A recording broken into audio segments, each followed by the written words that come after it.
If your third shot drop keeps hitting the net or sailing way too high so that it becomes a put away for your opponent, the problem may not be the drop itself. Here are the 3 mistakes that I see intermediate players over 50 make consistently on their third shot drops. And fixing any one of these mistakes is going to give you greater consistency over that drop. Hey everybody, my name is CJ Johnson and I've been teaching pickleball since before it was cool. So if you want to get more consistent with your third shot drop, let's get into it. Mistake number 1 is making contact with the shot too far behind my body. So when I'm hitting a third shot drop, I want to make sure that I'm making contact with the ball and the paddle out in front of my body. Anytime I allow that paddle to get behind my body like this, I change the face of the paddle. I also throw off my timing, right? I throw off my timing, my body position, and frankly, I put myself in a position to take way too big of a swing for this shot. So when I hit this shot, I want to make sure that ball and paddle make contact out in front of my body. Let me show you an easy drill to make that happen. We're going to put our paddle down for a second. And what I'm going to do is I'm going to stand at a little bit of an angle here so that I'm pretending that my arm is just swinging out in front of me. And what I'm going to do here is I'm going to hold the ball in my non-paddle hand.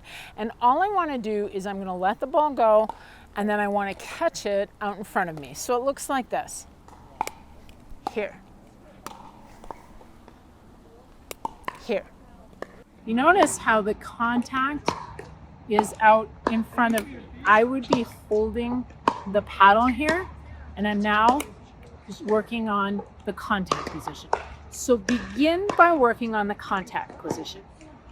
Once you're able to catch that ball out in front of your body easily, let's add a little bit more motion to it, because this is a feeling when we're hitting a good third shot drop. To me, it's a feeling like we're tossing the ball or tossing the paddle forward. It's not a ground stroke where I've turned my body and I've gotten my paddle way behind me. It's more of a feeling like I'm tossing the ball forward. So again, I'm going to get in this position. I'm going to hold the ball out in front of me. This time, I'm going to allow my arm to travel on the line that I want to hit the ball on, like I'm tossing it. So I'm here, toss, here, toss, here, toss. So once I've done that, now I want to stand and I'm going to allow my arm to move a little bit more freely, like I'm tossing the ball.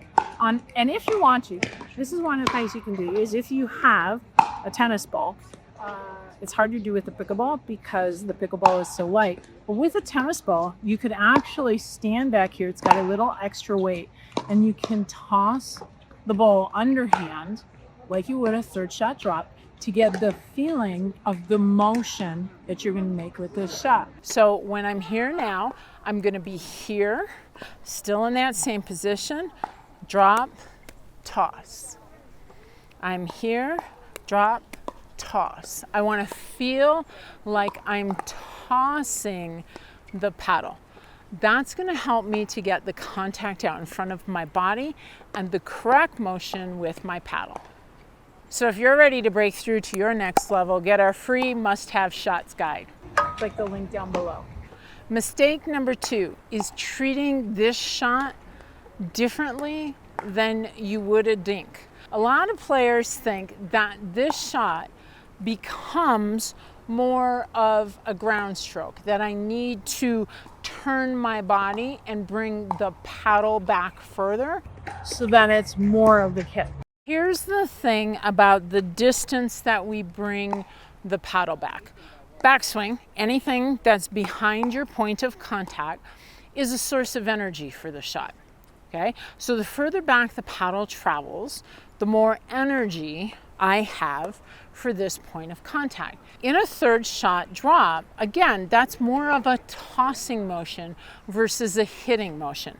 I don't need the energy from a big backswing. This shot should more resemble a dink shot, but with a longer follow through. Let me show you that fix. So I'm up here at the non-volley zone and I don't need a partner to work on my drop shot. I can work on my drop shot all by myself. All I need are a few balls, just grab a bucket of balls and about 10 balls. So here's the fix. We're gonna start first. We're gonna start with a dink. I'm going to take the ball, just simply release it and then dink it over the net. So it looks like this. I'm here, a nice soft dink over the net. Get confident with that shot, then move 2 or 3 feet back from your non-volley zone line. Same thing, I'm here, right over the net. When I'm comfortable here, come back a little further, over the net. Now we're gonna go all the way back to the baseline.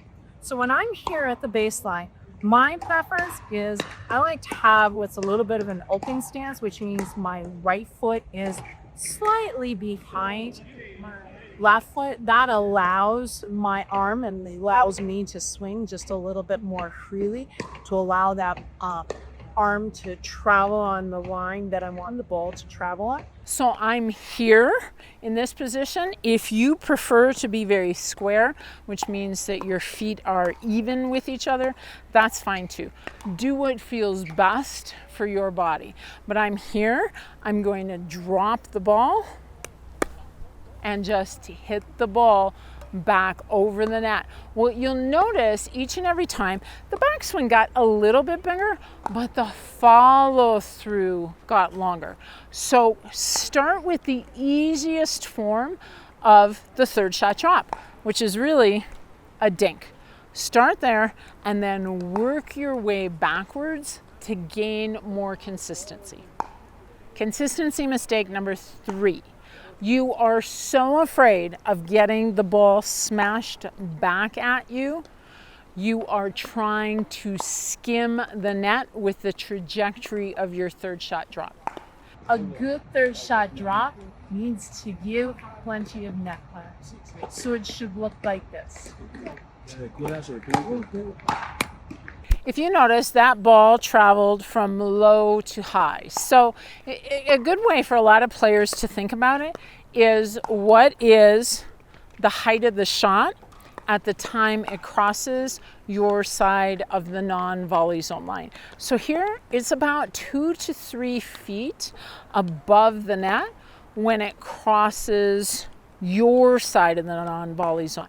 So by that point in time, it's now starting to lose its energy. So as the ball loses its energy, it's going to drop. Now it still has plenty of net clearance, and then it lands more inside of the non-volley zone, right? Even if it lands a little deeper in the non-volley zone, it's a more difficult shot to hit because it's bouncing there.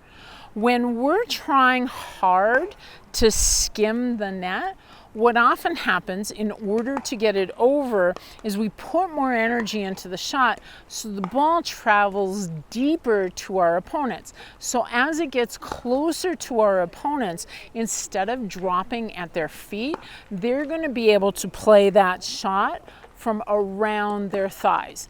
And that's the kind of shot that can get attacked. So the fix is, when you're back here, think of an imaginary point that's the apex of your shot. So it looks like this.